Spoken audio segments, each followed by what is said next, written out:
इस कहानी की शुरुआत होती है पंजाब 1984। इसके मुख्य किरदारों में एक है गैरी यानी कैट, एक है थानेदार साहब, ये है लाडी और ये है विधायक मैडम ओलख मैडम,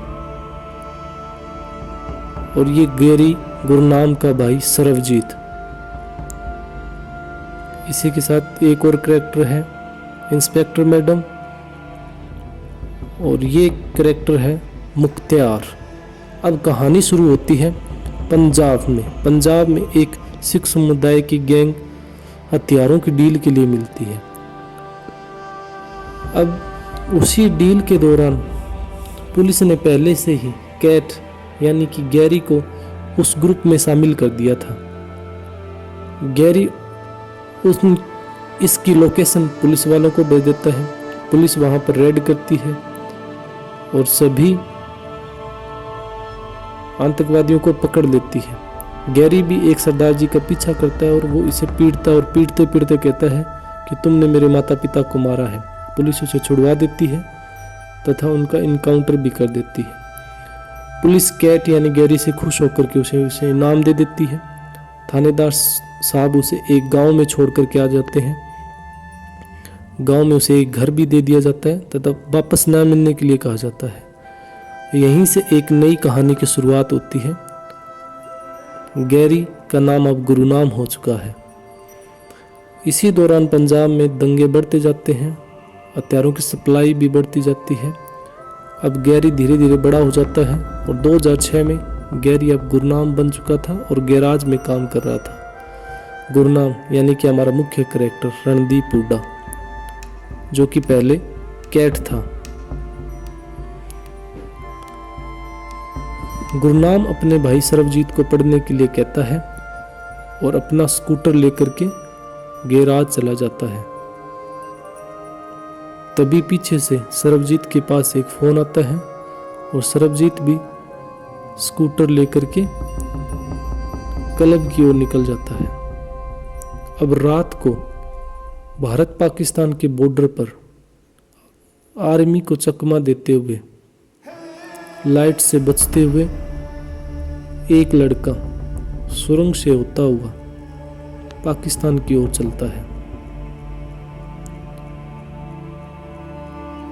सुरंग में से जाकर के पाकिस्तान में जाकर के वो एक पाकिस्तान के आर्मी ऑफिसर से मिलता है। आर्मी ऑफिसर अपने उच्च अधिकारियों से बात करता है। उच्च अधिकारी उसे ड्रग्स की थैलियां देने की बात करते हैं। तभी उसे वो पाकिस्तानी ऑफिसर ड्रग्स की थैलियां उस लड़के को दे देते हैं।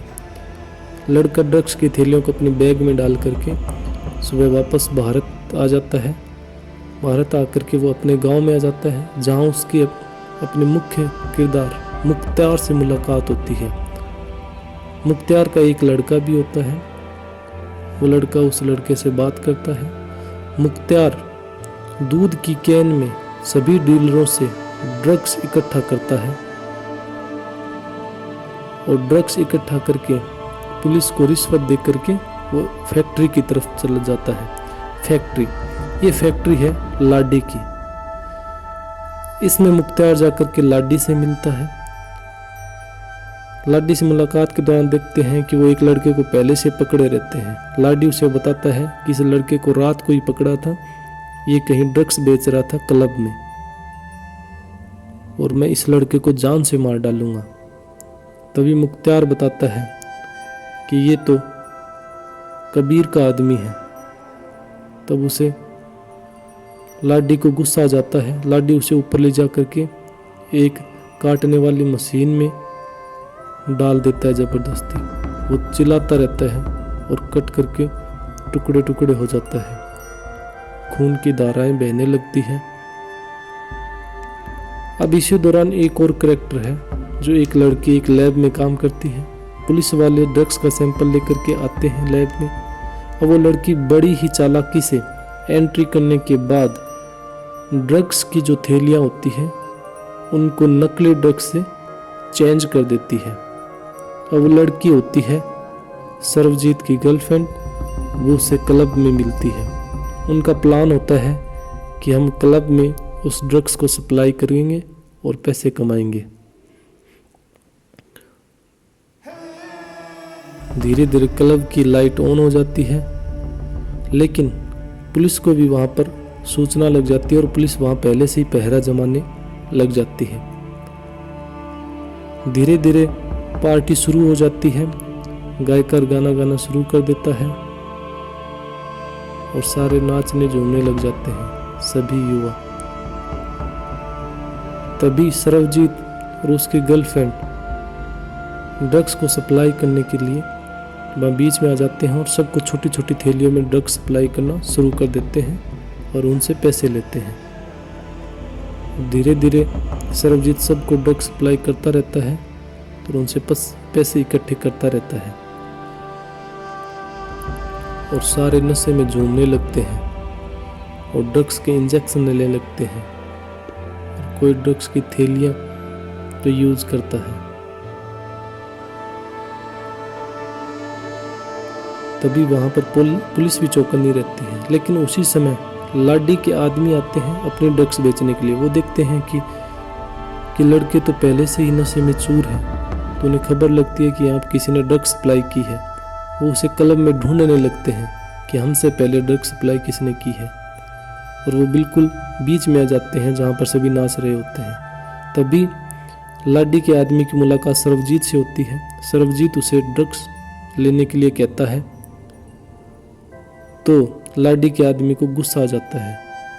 सर्वजीत और लाडी का जो आदमी है उसमें लड़ाई हो जाती है और वहाँ पर हू हल्ला मच जाता है, अफरा तफरी मच जाती है।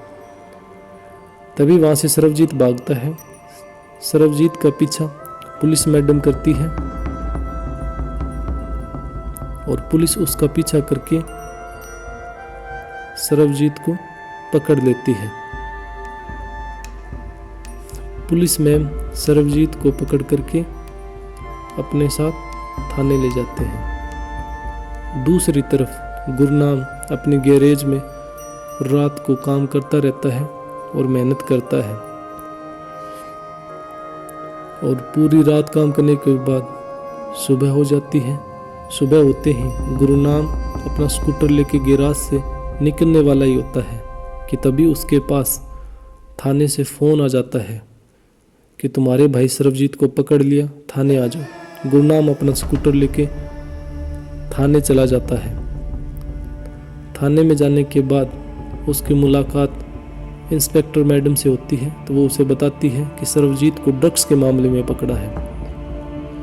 गुरनाम को सर्वजीत पे गुस्सा आ जाता है और पुलिस वालों के सामने ही वो सर्वजीत को पीटना शुरू कर देता है, लेकिन साथ ही कहता है कि सर्वजीत मैं जल्दी कोशिश करके तुम्हें निकाल लूँगा। उसके बाद गुरनाम कोर्ट चला जाता है। वहाँ पर वकील साहब से अपने भाई को छुड़वाने के लिए बात करता है। वकील साहब उसे बताते हैं कि इसमें 2-3 साल तक सर्वजीत की बेल नहीं हो सकती। उसके बाद गुरनाम माथा टेकने के लिए गुरुद्वारा चला जाता है।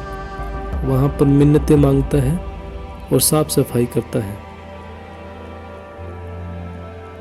दूसरी तरफ औलख मैडम, विधायक मैडम अपनी गाड़ी लेकर के अपने पीए के साथ और एक कबड्डी